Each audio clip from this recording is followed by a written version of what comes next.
नमस्कार दोस्तों, मैं संतोष सर यूट्यूब के अपने चैनल तथागत आईएएस एकेडमी में आपका स्वागत करता हूं।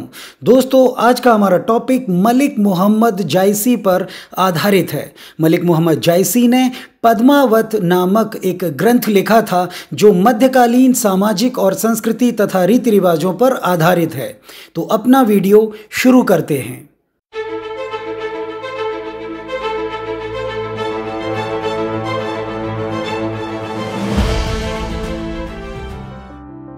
भारतीय समकालीन इतिहास लेखकों में मलिक मोहम्मद जायसी का एक अलग ही स्थान है। उन्हें ऐतिहासिक कवियों में महाकवि कहा जाता है। मलिक मोहम्मद जायसी का वास्तविक नाम मोहम्मद था। मलिक का तात्पर्य सरदार या बड़ा व्यापारी होता है। इनके पूर्वज ईरान के निगलाम प्रांत से भारत आए थे और वे जायस अर्थात वर्तमान रायबरेली के कंचाने मोहल्ले के निवासी थे, इसीलिए वे जायसी कहलाए। उनके नाम में शामिल मलिक वंश परंपरा की उपाधि है और जायस के बासिंदे होने की वजह से उनका पूरा नाम मलिक मोहम्मद जायसी पड़ा। उनका सबसे महत्वपूर्ण ग्रंथ पद्मावत है। वे पद्मावत में अपने जन्म के बारे में लिखते हैं, जायस नगर धर्म अस्थानु तहाँ आई कविकीन बखानु, अर्थात वे अपने जन्म स्थान को जायस बताते हैं और जहां वे 1464 ईस्वी में पैदा हुए थे। जायसी निजामुद्दीन औलिया की शिष्य परंपरा में आते हैं, जिसकी दो शाखाएं हैं, एक मानपुर कालपी तो दूसरी जायसी की। जायसी दूसरी परंपरा से आते थे। इसी परंपरा के सैयद अशरफ जहांगीर उनके गुरु थे। आचार्य रामचंद्र शुक्ल भी इसकी पुष्टि करते हैं, जबकि डॉक्टर ग्रियर्सन ने शेख मेहदी को जायसी का दीक्षा गुरु माना है। जायसी के पिता का नाम मलिक शेख ममरेज जायसी था, जिन्हें लोग मलिक अशरफ राजे के नाम से भी जानते थे, जो मामूली से जमींदार थे। जायसी बदसूरत, पैदाइशी, काने और बहुत ही काले रंग के थे। कुछ इतिहासकारों का मानना है कि वे चेचक की बीमारी के कारण काणे भी हो गए थे। एक रोज जब शेर शाह सूरी उनसे मुखातिब हुआ तो उनकी बदसूरती देखकर वह अपनी हंसी न रोक सका। तब जायसी ने शेर शाह सूरी से कहा, मोहिका हंसरी की कोहरई, अर्थात तुम मुझ पर हंस रहे हो या मुझे बनाने वाले उस परमात्मा पर। इतना सुनते ही बादशाह शेरशाह की हंसी सहसा रुक गई और फिर उसने अपनी गुस्ताखी के लिए जायसी से मुआफी तलाफी की। जायसी सूफी प्रवृत्ति के गृहस्थ थे। उनके 7 बेटे थे, जो प्राकृतिक आपदा में उनका मकान गिर जाने से सभी मौत के मुंह में समा गए। इसके बाद जायसी ने वैराग्य धारण कर लिया और वे फकीर बन गए। उन्होंने लेखन की पारंपरिक शिक्षा प्राप्त नहीं की थी, बल्कि ये हुनर उन्होंने मुस्लिम फकीरों, वेदांतियों और गोरखपंथियों की संगत से सीखा था।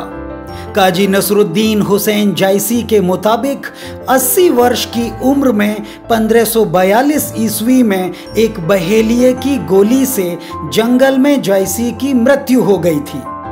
कहते हैं अमेठी राज्य में इनकी मृत्यु पर बड़ा शोक मनाया गया था। अमेठी के राजा राम सिंह मलिक मोहम्मद जायसी के संरक्षक थे। उनके किले के पास ही मलिक मोहम्मद जायसी का मकबरा बना हुआ है। जायसी ने अपने जीवन में करीब 25 ग्रंथों की रचना की थी, लेकिन प्रकाशित रूप में उनके 6 ग्रंथ ही उपलब्ध हैं, जिनमें प्रमुख है पद्मावत, जो कि कल्पना मिश्रित प्रबंध काव्य है।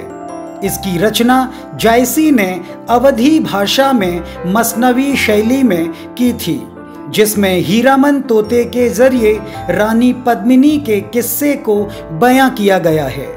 इस ग्रंथ पर आदिकाल के जैन कवियों की दोहा चौपाई पद्धति का भी प्रभाव पड़ा है, जबकि दूसरा ग्रंथ अखरावट है, संभवतः जिसका वास्तविक नाम अक्षरवत था, पर फारसी लिपि में लिखने के कारण इसका नाम अखरावट पड़ गया। इस कृति में नागरी अक्षरों के अकारादि क्रम से सूफी मत और वेदांत दर्शन की व्याख्या की गई है। तीसरा ग्रंथ है आखिरी कलाम। इस ग्रंथ को 1530 ईस्वी में बादशाह बाबर के काल में लिखा गया था।